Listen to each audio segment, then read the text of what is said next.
मगर वैसा होता तो वगर ऐसा होता, कुछ इससे नहीं, यही हो रहा है देश में। पता इन लोगों को कुछ है नहीं और सभी विषय में ट्वीट टाट करके माहौल बनाना है।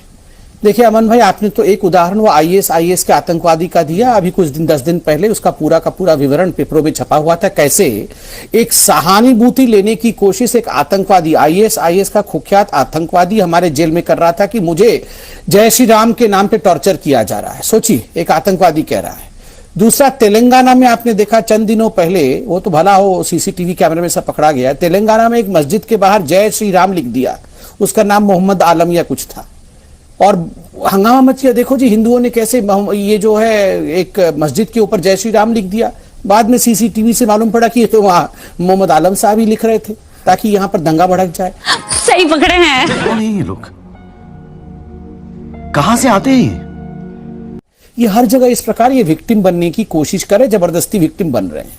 और ये लॉ एंड ऑर्डर का सिचुएशन, ये समाजवादी पार्टी के व्यक्ति ने कहा भी, जो यह प्रवक्ता बैठे हैं साहब ने कहा भी। देखिए अमन जी, इस देश में कुछ लोगों के साइकी को समझिए। आप याद करिए, यही जो ये क्या नाम है, स्वरा भास्कर, ये स्वरा भास्कर और कुछ जो एक्ट्रेस और एक्टर है, डिबेट खराब होती है, नाम मत कथित रूप से सेक्युलर कहलाते हैं। ये वायरस नहीं, क्या बोला तूने?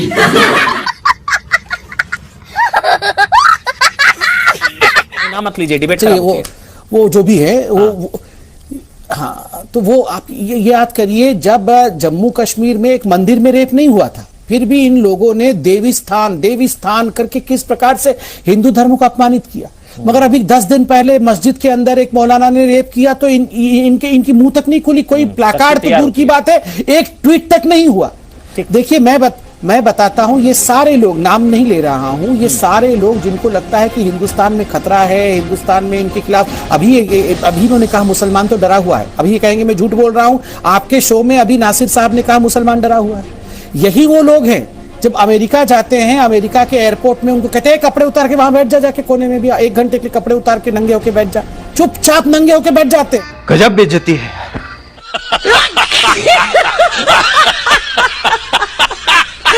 एक आवाज नहीं निकालते वहां पर अमेरिका में जाके, बार-बार कहते और इंडिया में आके अरे मोदी तो ऐसा है, मोदी तो वैसा। इनकी हिम्मत कैसे बढ़ती है इतनी?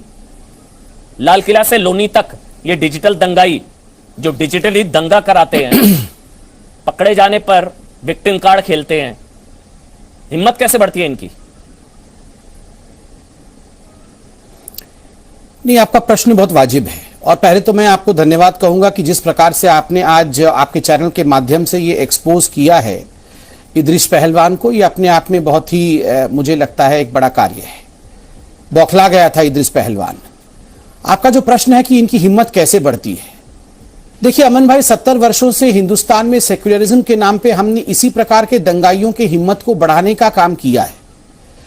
हर क्षण में धर्म पे हमने बांटा है, और कहीं ना कहीं एक विक्टिम कार्ड, हमेशा एक विक्टिम कार्ड पकड़ करके व्यक्ति खड़ा रहता है धर्म के नाम पर कि देखो मैं तो मुस्लिम हूं इसलिए मेरे पास विक्टिम कार्ड है, और ये विक्टिम कार्ड उसको कहीं भी एंट्री दे सकता है। मैं आज आपके चैनल में बता रहा हूं, थोड़े दिन बाद आप इसी इदरीस पहलवान को देखिएगा, विक्टिम कार्ड पकड़ करके बड़े बड़े नेता इसके घर जा रहे होंगे।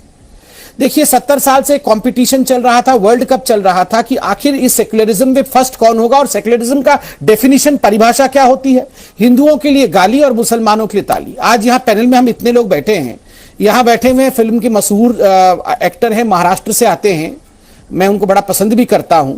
मैं अगर इनसे पूछ लूंगा कि पालघर में जो 2 साधुओं की हत्या हुई थी उनका नाम क्या है, तो लगता है मुझे उनको याद भी नहीं होगा। अगर मैं उनसे पूछ लूंगा ध्रुव त्यागी कौन है, आप बता सकते हैं, तो उनको ध्रुव त्यागी कौन है याद नहीं होगा। रिंकू कौन था पूछ लूंगा तो उनको याद नहीं होगा। चंदन गुप्ता कौन है पूछ लूंगा, काशगंज में चंदन गुप्ता जिसको मारा गया था, तो किसी को याद नहीं होगा।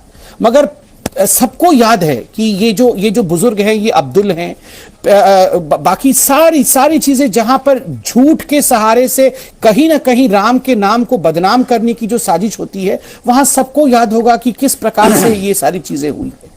मुझे आश्चर्य होता है कि यही राहुल गांधी, ये सारे लोग जो अपने आप को सेक्युलरिज्म के पहलवान कहते हैं, इनको कभी भी कमलेश तिवारी के गर्दन काटते समय एक भी ट्वीट करने की इच्छा नहीं होती है। और झूठी ट्वीट ये बढ़ चढ़ कर करते हैं, राम के नाम को बदनाम करते हैं। राहुल गांधी जी ने कल ट्वीट किया कि जय श्री राम के नाम के आधार पर जिस प्रकार से राम भक्त इस प्रकार का व्यवहार कर रहे हैं, राम भक्तों से मैं ऐसा एक्सपेक्ट नहीं करता हूं। मैं आज पूछना चाहता हूं समाजवादी पार्टी से, कांग्रेस पार्टी से, क्या आपके आका, आपके नेता ये ट्वीट कर सकते हैं? कभी भी ट्वीट कर सकते हैं कि अल्लाहू अकबर बोलकर बम फोड़ने वालों से, इस्लाम को मानने वालों से जो आतंकवाद की घटना करते हैं, हम उनसे ये एक्सपेक्ट नहीं करते हैं। आर यू कॉमेडी मी?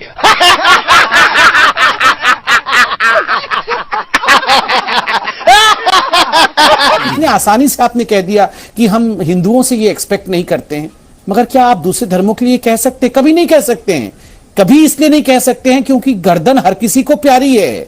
ये वो लोग हैं, जब शार्ले हेब्डो होता है फ्रांस में और इनमें से आधे लोग खड़े होकर उन आतंकवादियों का समर्थन करते हैं, और जो अपने आप को एलीट मानते हैं और डायरेक्टली समर्थन नहीं कर सकते हैं, वो व्हाट इफ दैट डूट करके अंग्रेजी में थोड़ा बहुत दाएं बाएं करके फिर भी समर्थन कर देते हैं। इस केस में ये हिंदुस्तान की आज असलियत है। कैसी लगी? आगे स्वाद।